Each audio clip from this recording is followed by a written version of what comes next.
Hi, Wally. This may not be the best quality yet, but I'm just really playing around with my camera, or with the camera, with our camera.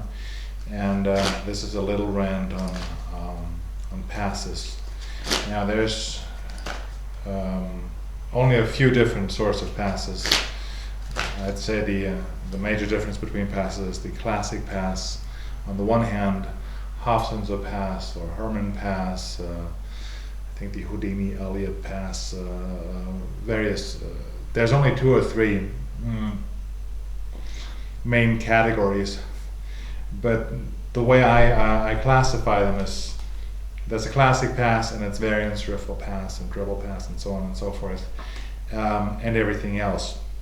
And to me, the difference is now I could, by the way, I could show you some here, but on a camera, all of this will always look great. I mean, this is, I don't even know if you can see this on a camera, they all look great. An idiot could do it on a camera. The difference is like that between a thumb switch and a palm switch. I hope you find this interesting. You certainly don't have to agree with me.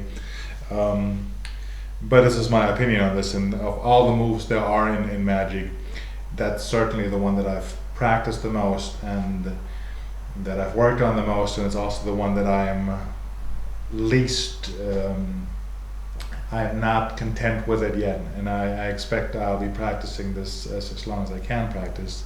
The difference between this and say a Herman pass is, to me, is the difference between a thumb switch and a palm switch when it comes to, say, switching out dice.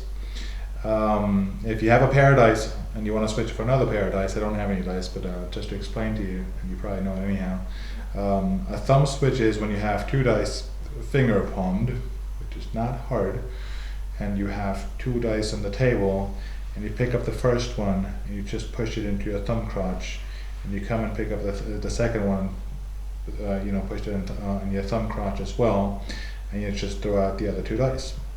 If you've never done this and you try it the first time, you can do it, and by the time you try it the second time, you have utterly mastered the move. There's nothing more to it, and this is the amateurish way of switching dice.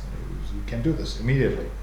Now, I knew a guy back in 1999. He was from Chicago, and he used to be a road hustler, and he was turned out by his father or by his uncle or something. And when he was in his teens and when he was in his 20s, he used to always have 4 dice in his right pocket and 4 dice in his left pocket, and all he ever did was practice a palm switch.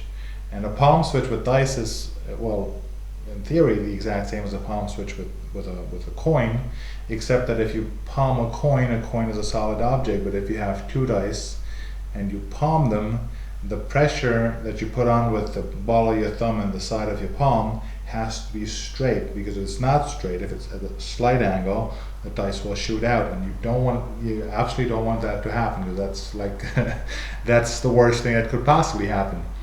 And so you would practice this. You have the other 2 dice here, you pick them up, you let them fall from your palm onto your fingers, and you push the other 2 dice into your palm and lock them in your palm and throw them out.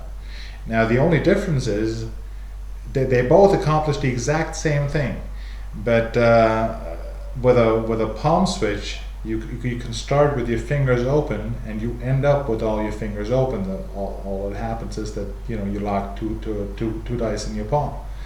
And for a layperson, it makes no difference whatsoever. I mean, if you have some sort of a routine where you need to switch dice, there's really no reason to be doing a palm switch. If somebody needs to see a palm switch, they're no longer laypersons anyway. But if people play for serious money, and it tends to be that Fast Company is the people that play for serious money, they tend to want to see open fingers before and after. And it's worth the practice, because if you're a dice mechanic, that's all you have to do is you have to whip in a pair of cubes. That's what you do, and if that's your only move, and that's great. And it's the same thing with the pass. Any version of the Herman pass of course it's invisible. There, I mean, there's the, I don't know how to do this, but anything. I mean, your thing where you dribble the cards or whatever, that in your hands. I've never not practiced this, but it looks well nigh perfect. I mean, there's nothing to see, but the difference is that a classic pass is open. It happens at your fingertips, but this is also the only move that depends on speed. It's not one of those things that you can do slowly. If you do the most perfect pass slowly, well, you're gonna see it.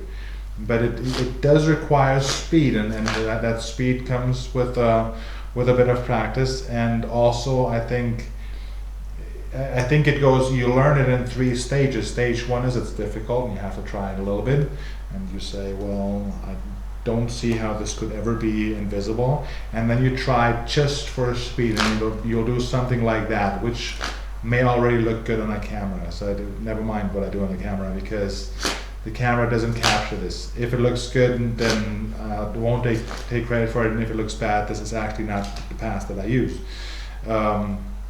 And then you practice this and practice this and practice this, and you come to some other magicians and they say that's very, very fast, wow, very good.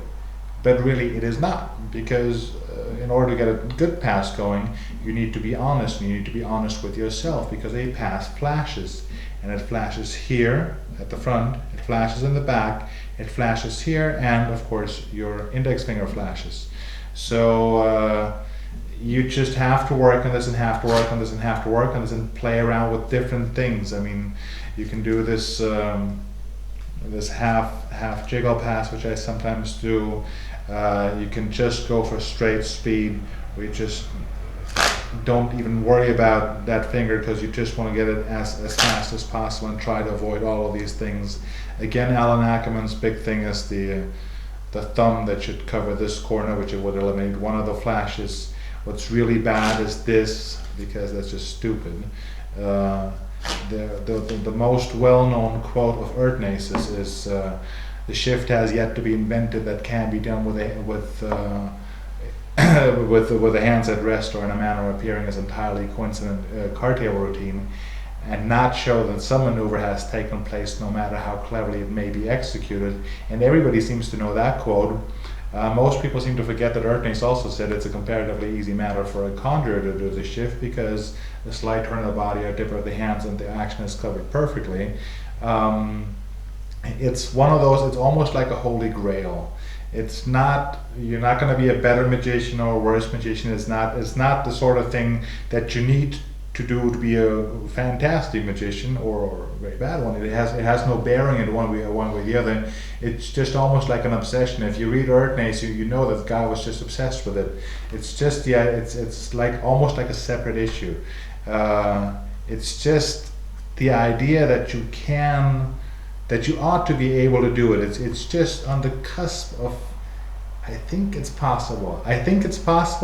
Vernon used to say that Erdnase said has yet to be invented. It's not. He didn't say it was impossible. But the more you work on this, and I mean, like I said, I've done this for 2 decades now, and every once in a while you see someone or you see yourself doing this in the mirror. This is also the only move that every once in a while I'm overcome by the spirit, if you will, and I stand in front of a mirror for an hour or so, just because I think now I got it, but then it turns out I don't quite have it, because it's the sort of thing.